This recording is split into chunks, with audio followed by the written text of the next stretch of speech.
Прямо сейчас ты смотришь это видео в своей квартире. Возможно, ты сидишь на том самом диване, который купил в рассрочку 2 года назад. На нем уже появилась легкая вмятина, точно по форме твоего тела. Ты пьешь кофе, капли остывают на дне кружки. Ты делаешь вдох, вдыхаешь и думаешь, что ты свободный человек. У тебя есть паспорт в ящике стола, у тебя есть право голоса. У тебя есть связка ключей от входной двери, которая тяжело оттягивает карман куртки. Но что, если я докажу тебе, что прямо сейчас, в эту самую секунду, ты отбываешь срок? И твоя камера намного жестче, чем у серийных убийц в самых охраняемых тюрьмах Европы. Просто твои решетки сделаны не из холодного железа, которое можно потрогать руками. Они сделаны из цифр, из графиков платежей, из пуш-уведомлений. Я покажу тебе 2 комнаты. Смотри внимательно и слушай. Первая. Норвегия. Тюрьма строгого режима Халден. Камера одиночного содержания. 10 квадратных метров идеальной выверенной архитектуры. Большое окно из бронированного стекла, за которым не глухая стена, а старые темные сосны. Ветер качает их ветви. Отдельный санузел с чистой белой плиткой, телевизор на стене, кровать с настоящим ортопедическим матрасом, таким, который поддерживает позвоночник после тяжелого дня. 3 приема пищи по строгому расписанию. Горячая еда, свежие овощи, за это не нужно платить. Обязательный спортивный час на свежем воздухе, каждый день, без исключений. Полное медицинское обслуживание по первому требованию. Подъем по сигналу, отбой по сигналу. Тишина, которая обволакивает и дает мозгу отдохнуть. Вторая комната. Твой город. Твоя ипотечная евро-двушка в огромном безликом спальном районе. 42 квадратных метра, в которых заперты 2, а то и 3 людей. Окно. Что за твоим окном? Ты знаешь, что. Вид на забитую машинами парковку, где каждый вечер идет тихая, злая война за кусок асфальта. А за парковкой такой же серый человековейник, стена к стене, окно в окно. Тысячи чужих глаз. Дешевые материалы застройщика. Стены, через которые ты слышишь, как сосед сверху ругается с женой, как плачет чужой ребенок, как гудят трубы. Это не дом. Это кубометры спрессованного воздуха между тонкими бетонными перекрытиями, которые ты купил по цене дворца. Твоя кровать, твой диван, твой стол, на котором вечно открыт ноутбук. Подъем по будильнику, который разрывает барабанные перепонки. Отбой не тогда, когда ты устал, а только после того, как ты последний раз за день проверил рабочую почту. 3 приема пищи. Как выглядят твои приемы пищи? Наспех, перед светящимся монитором. Или на бегу, обжигая горло дешевым кофе из бумажного стаканчика. Свежий воздух? 10 минут по пути от подъезда до спуска в метро, глотая выхлопные газы. Разница между этими 2 комнатами только одна. Норвежский заключенный точно знает, что он в тюрьме. Он принимает это. А ты искренне думаешь, что свободен. 6:45 утра. Темнота. И вдруг звук. Твой будильник. Ты специально выбрал самый мерзкий, самый пронзительный звук из стандартных настроек, потому что от спокойной мелодии ты уже просто не просыпаешься. Твоя нервная система истощена настолько, что ее нужно бить током, чтобы заставить тело двигаться. Твой мозг еще спит, глаза слипаются от хронического недосыпа, но твоя рука действует сама, рефлекторно, как у собаки Павлова. Она тянется к телефону, лежащему у подушки. Экран вспыхивает, выжигая сетчатку холодным синим светом. Первое, что ты видишь в новом дне — уведомление. Красные кружочки. Рабочий чат. Кто-то такой же сломанный, как и ты, скинул правки в 2 часа ночи.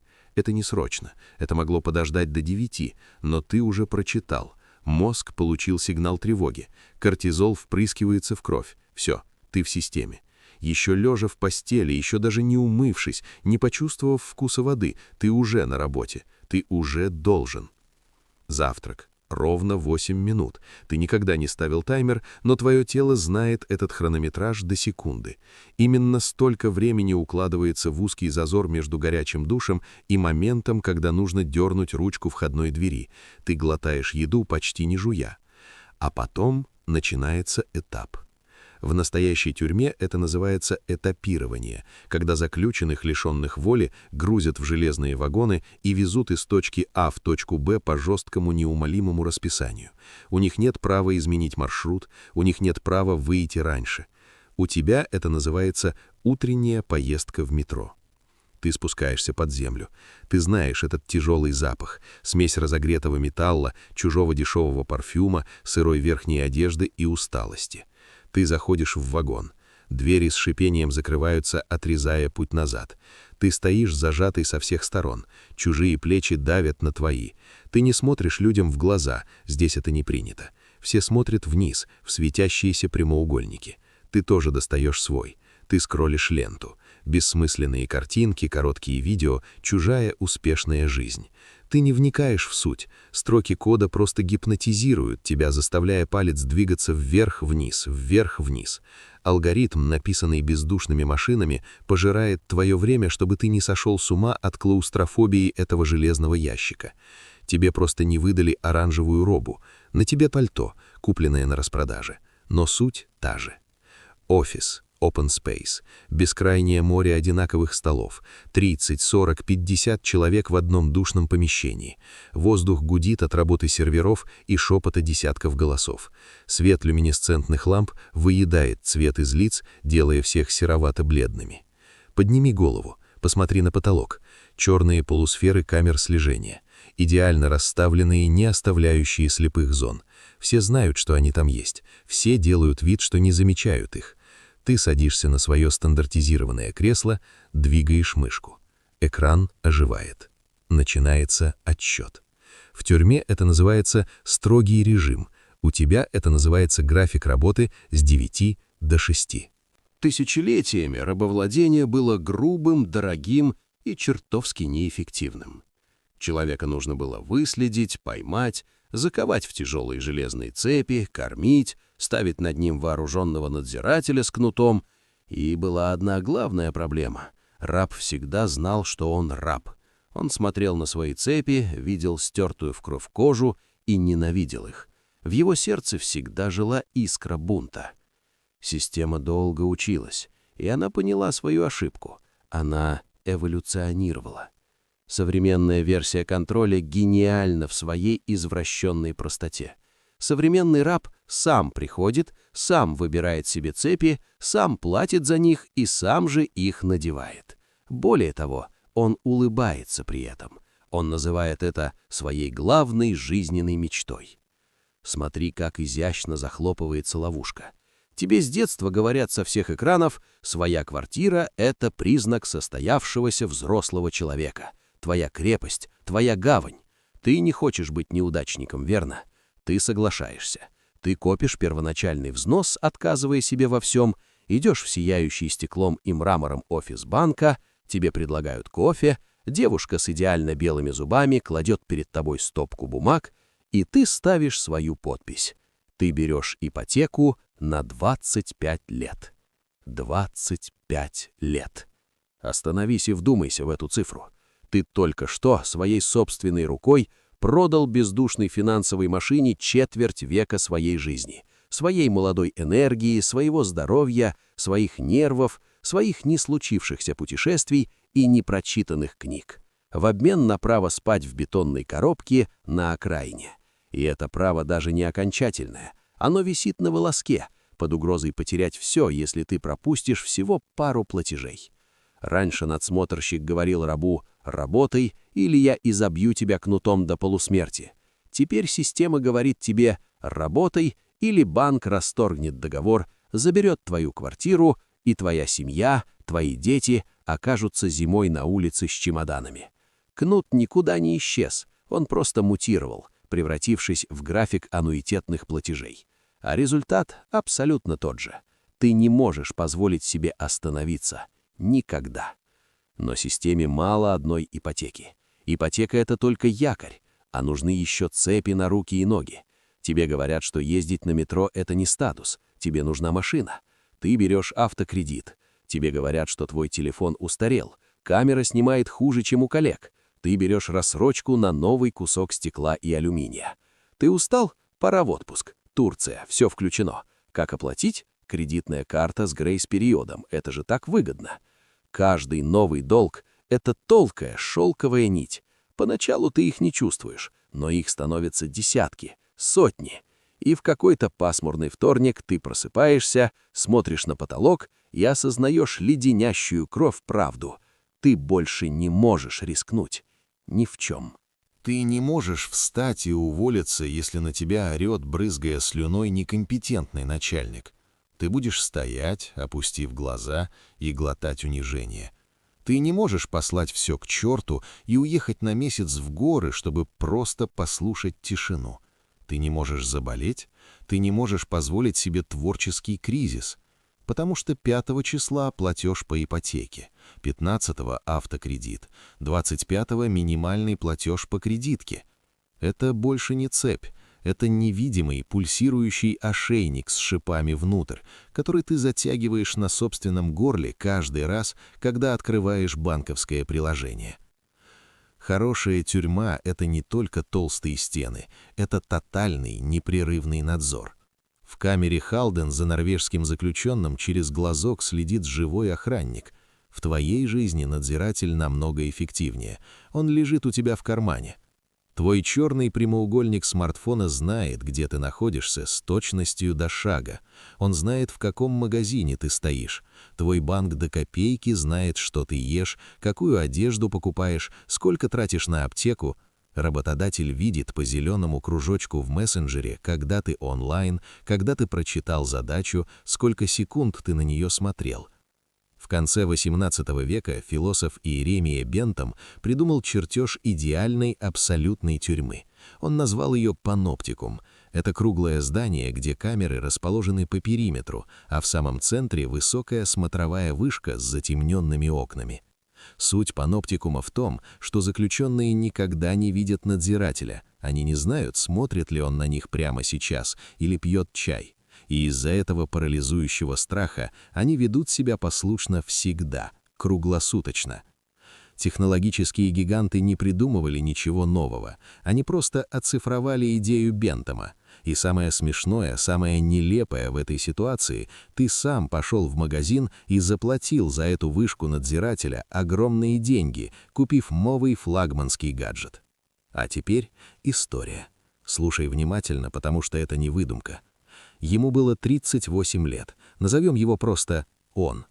8 лет верной службы в одной корпорации, ипотека в хорошем районе, свежий кредитный кроссовер, жена, 2 детей. Он был гордостью родителей, классический эталонный средний класс. Система работала как швейцарские часы, пока внутри механизма не сломалась одна крошечная шестеренка. Все началось тихо, бессонница. Сначала раз в неделю, потом он стал просыпаться в 3 часа ночи, глядя в темноту, чувствуя, как сердце стучит где-то в горле. Врач выписал легкие успокоительные и таблетки от давления. Он глотал их и ехал в свой open space.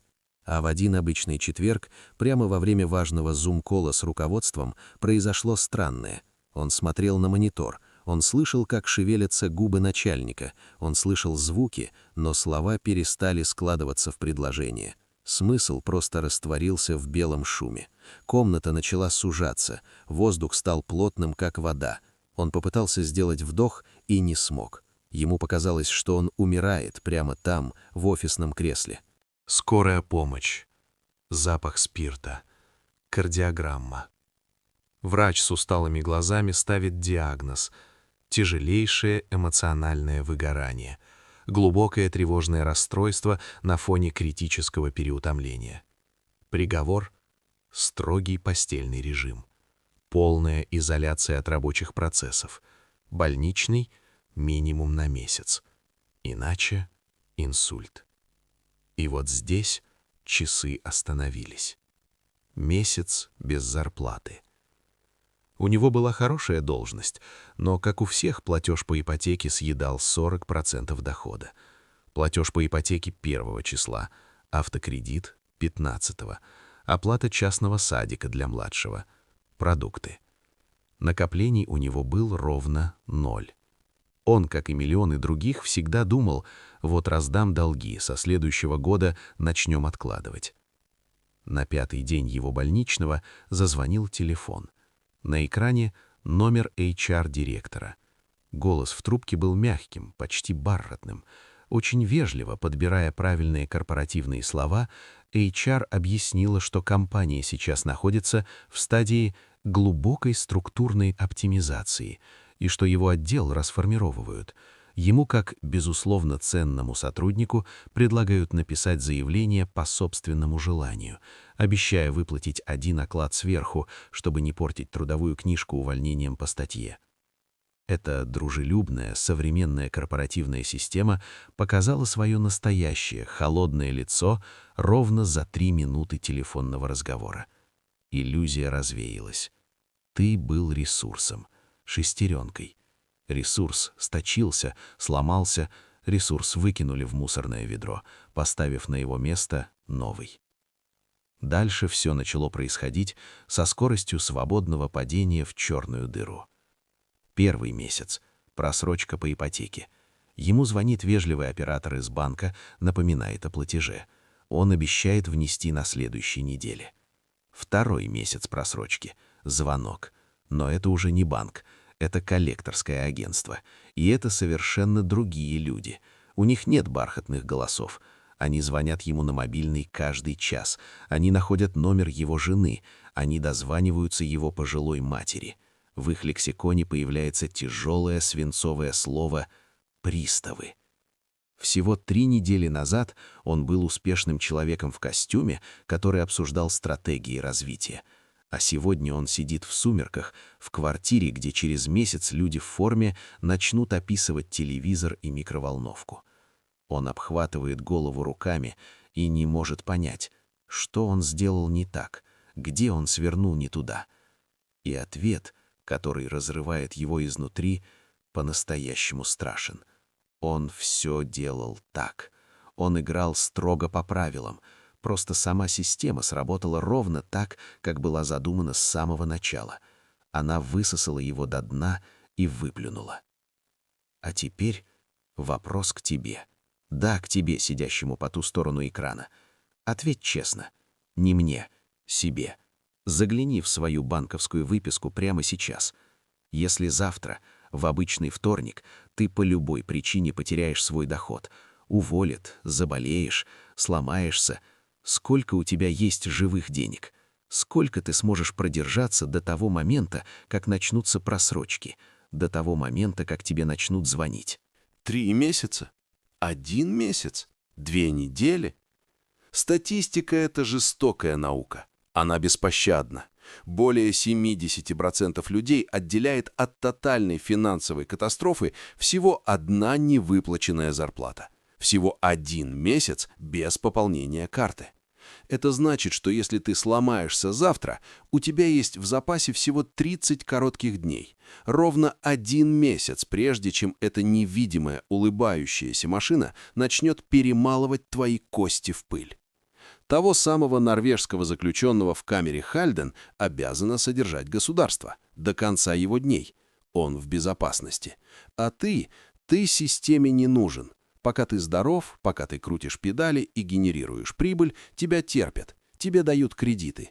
Как только твои ноги ослабнут и педали остановятся, тебя сотрут из базы данных, тебя просто выключат.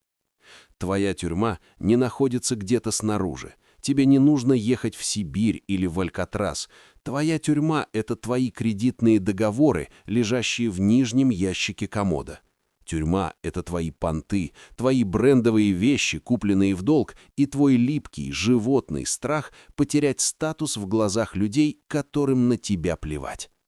Я не буду сидеть здесь и давать тебе банальные сладкие советы из мотивационных пабликов. Я не скажу тебе «брось работу», «уезжай в тайгу», «живи в палатке». Это бред для наивных детей. Но я скажу тебе другое. Первый, самый страшный и самый важный шаг к побегу из любой тюрьмы – это осознать, что ты в ней находишься. Признать свой диагноз, перестать врать себе, что это просто временные трудности и скоро станет легче. Не станет. Прямо сейчас спустись в комментарии под этим видео и напиши 1 цифру. Сколько дней или месяцев ты сможешь прожить, если завтра твой доход обнулится навсегда? Напиши это. Посмотрим правде в глаза. Посмотрим, сколько нас таких свободных, современных людей, добровольно застегнувших на себе невидимые ошейники. Запомни, каждый твой отложенный, спасенный от потребления рубль, каждый закрытый досрочно кредит – это один перепиленный ржавый прут на решетке твоей камеры. Твоя свобода больше не измеряется квадратными метрами квартиры с видом на парковку. Она измеряется только одним – месяцами твоего запаса прочности. Начни пилить решетку сегодня.